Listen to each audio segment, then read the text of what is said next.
Hello everybody, Alex here. Welcome to my Finance and Accounting Education channel. Today we have an update. Actually, it's a company we have spoken also, I think, with two previous occasions about it, namely when I have introduced the company to you and when I have presented the second quarter of 2021 results. We are going to talk about UiPath. For those of you who don't know already, it's a company which was listed on New York Stock Exchange this year. So let's say that it went public quite recently. It was founded originally in Romania, but it has a global presence, and they deal with robotic process automation, so in RPA or software as a service. But before we jump right in and we talk about the quarter 3 2021 results of this company, which were presented yesterday, I'm going to ask you to subscribe to my channel, to hit the bell notification button, and you will never miss an update on my site. I do them quite regularly these days. You should expect new videos on my site on Tuesdays, Thursdays, and also on Sundays. Now, jumping right in, so we have the results which were released yesterday, so they are quite fresh for the Q3 2021. Let's just say that they have a weird quarter and year as such. So we are talking now in December about quarter 3 of the fiscal year 2021, and the idea is if the shares are still a buy right now or not, and what's the story with the share prices and everything that's going on around this company, and we will see exactly in the following slides. So talking about the share price evolution, I think there is a little mistake here, because I think the price never reached $90. The highest value that I have seen, which was actually 1.5 months after the launch, was around $85. But the $42, so the lowest price, seems to be accurate. The idea is that the company was launched somewhere in April, if I remember correctly. It had a relatively good evolution, followed by a drop in prices. Then the price went back up, and since then it's been struggling. Last time we spoke about UiPath was I think in September, when the price was still between $50 and $60. Now it's somewhere between 40 and 50. To be honest, I think I haven't told you back then about it, but I think I read some analysis that were showing the right price for this share should be somewhere between $30 and $35. So you can see that if you were an investor at the early stage of this company on the stock exchange, so right after the IPO, you don't get such a good performance from this share. And yeah, what can I say, it has lost almost 31% in value since the launch. Yeah, the price is from 9th of December. Yeah, now what's going on with the financials? The numbers are coming from the company, from investors relations. They are all unaudited, but yeah, in lack of better or more accurate information, we can just use them. I mean, yeah, they are okay from this point of view. So we have a revenue growth of 50% in the third quarter, so ended at October 31. I told you that they have a weird quarter that ended at the end of the first month of the fourth calendar quarter, and the 51% on the 9 months cumulated. So from this point of view, everything is okay. From gross profit, you can already see some troubles, meaning that they lost around 10% from gross margin on the 9 months cumulated, and also in the quarter 3 within the quarter they are almost 8% below the quarter 3 of 2020. You see already that's quite a substantial drop in margins, which should raise some concerns. Then you have the operating expenses, where the things are also not very good. In the quarter, let's say that the growth of 52% compared with the 2020 is not that bad. You can somehow relate it with the revenue growth of 50%. However, in the first 9 months, the growth is 93%. So basically the costs, so the operating expenses are doubled, but the growth of the revenue was only with 50%. So actually it doesn't look very good. And then if we go to loss before income taxes, they are making in the first 9 months of 2021 4 times the loss they made in 2020, and also within the quarter not doubled but quite substantially more loss than they did in 2020. So all in all, the net loss after tax and the net loss per share doesn't look very good. Now the idea would be that that the company is new, that they are investing, they want to acquire more market share, the revenues are growing. I wouldn't call 50% that spectacular, but still it's a significant growth. It's let's say a new industry, this robotic process automation. It's still developing and so on and so forth. The question was, what's going on with the costs? Basically, if you are looking within the quarter, you have almost a doubling of sales and marketing, almost so more than doubling of the research and development. Let's say that only the general and administrative have behaved nicely within the quarter, and yeah, the image repeats itself more or less similarly also for all the first 9 months of the year. If you are looking, then what do they have in this operating expenses? Much to my surprise, you'll notice that most of the costs, not all of them, are in stock-based compensations expenses and in employee payroll tax expense related to employee equity transactions.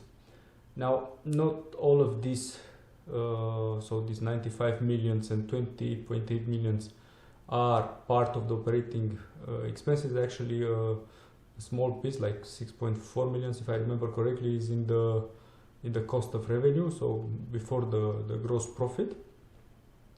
However, if you are looking within the quarter, they are paying around $123 million as stock-based compensation to employees. And from my point of view, this looks like they are just moving the money from investors' pockets, from the company into employees' pockets. And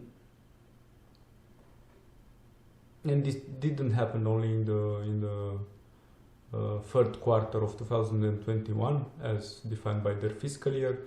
This happened throughout the year. If we are looking also in the cash flow, you will see that so this is a selection, so it's not the entire cash flow.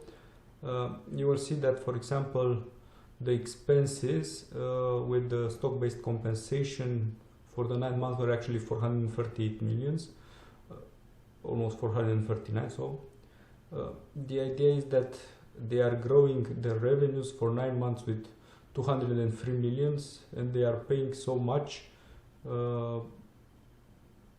towards the employees. The cash from operating activities is still negative, so almost minus $49 million.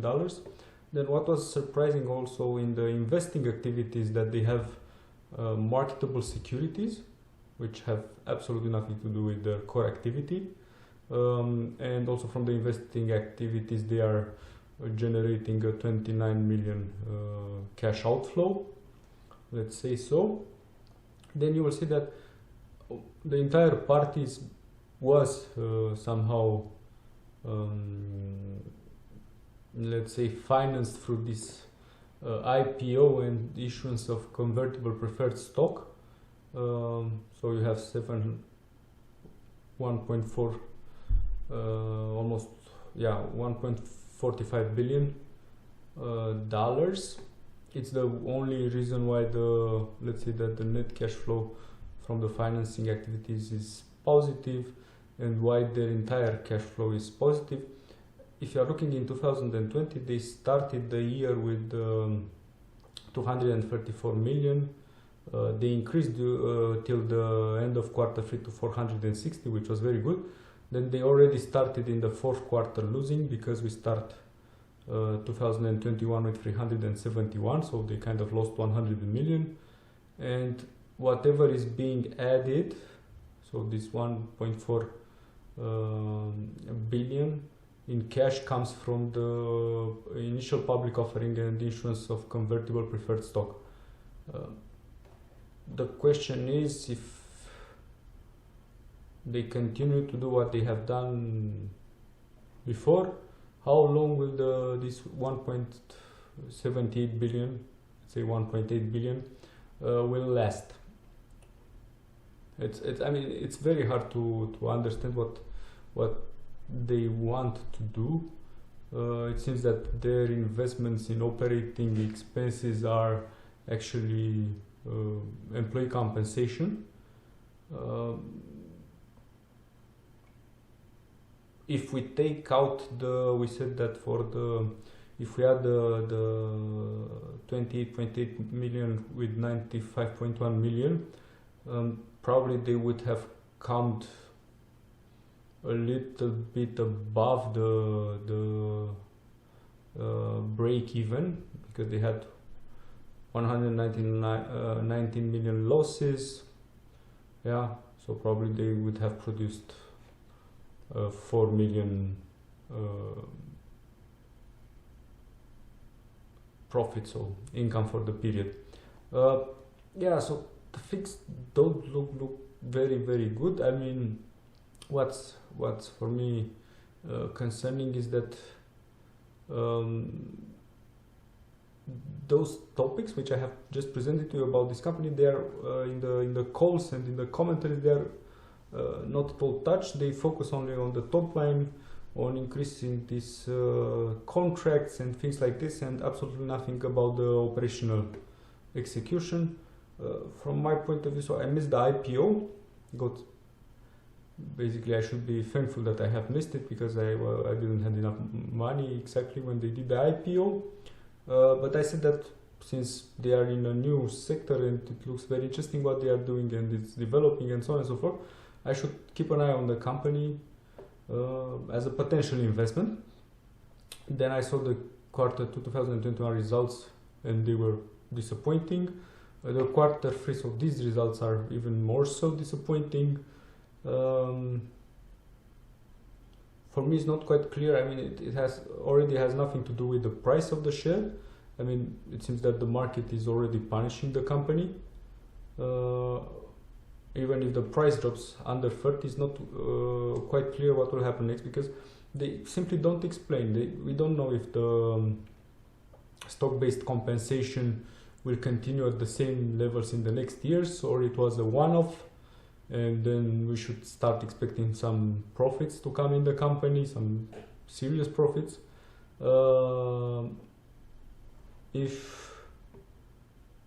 Because if they need to give exactly what I have said, if they need to give 439 million stocks as benefits to employees in 1 year in order to generate 203 million extra revenue, the business model is not working, which is quite clear. What would they do? They will do secondary public offerings. How will they finance this party if they continue to do it like they are doing it right now? Because it cannot live on borrowed money from investors indefinitely. And right now I understand that the investors are punishing the company, and because it's clearly not delivering any share price growth, and since it has absolutely so it has a loss per share, it's not earnings per share, the share owners are also not getting any dividends. So I don't know, I will probably continue to present this company. I have lost my appetite for I was even willing to leverage myself a little bit in order to buy some shares, but right now, after I've seen the results, I don't know what to say. So that would be about UiPath for today. I don't like the results. I don't know what to tell to people that have already bought it, especially the ones that bought it with $70-80 a share.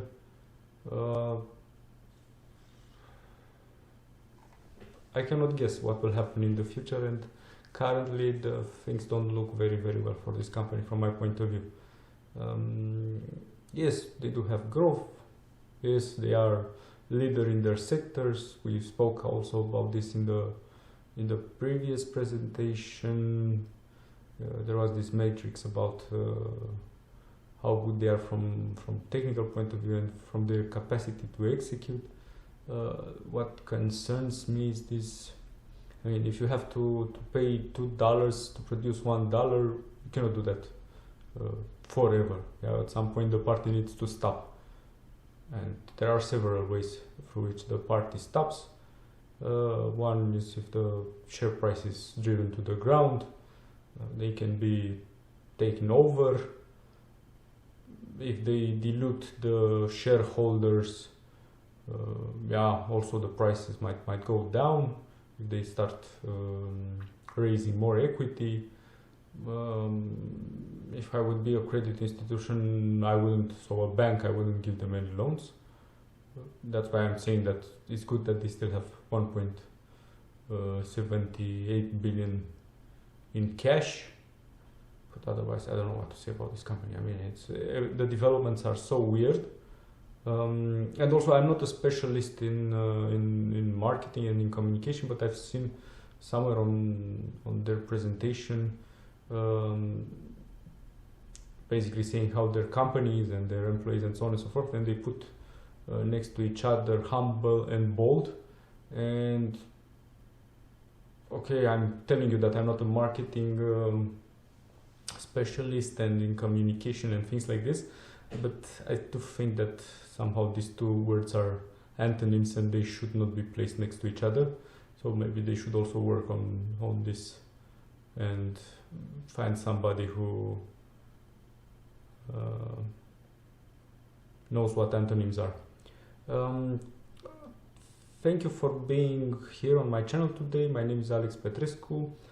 Please like this video if you liked what I have discussed today. Probably if you are shareholder, those are not very good news. Comment if you have something to add. Please contradict me, tell me that I'm wrong, but please with the arguments. So not that things like this is the future and that won't work, unfortunately. Share it with somebody that you might think might be interested. I've seen quite a lot of interest on YouTube about this company, so maybe somebody is interested also about the topic and you know about it, and you can share the video with that person. And most importantly, do not forget to subscribe to my channel, to hit the bell notification button, and you will never miss an update on my site. I do them quite regularly on Tuesdays, Thursdays and Sundays. You should expect new videos on my site. Below this video you also have some links. With the first link, you can create an eToro account and trade there without a commission or a fee. No matter how often you are trading, of course, that's a saving. You can buy the UiPath shares if you want to after this presentation. And also there is a wish list with items from Amazon with hardware and software items which can help me improve the quality of my videos and will be also beneficial for you because you'll get better videos on my site. But let's say that from financial point of view, although very much appreciated, that's the most inconvenient for you. The easiest way through which you can support me is to subscribe to my channel and to hit the bell notification button, and of course to continue to watch my videos. Thank you for your time and patience today. It's very much appreciated, and I look forward to presenting to you next time. Goodbye.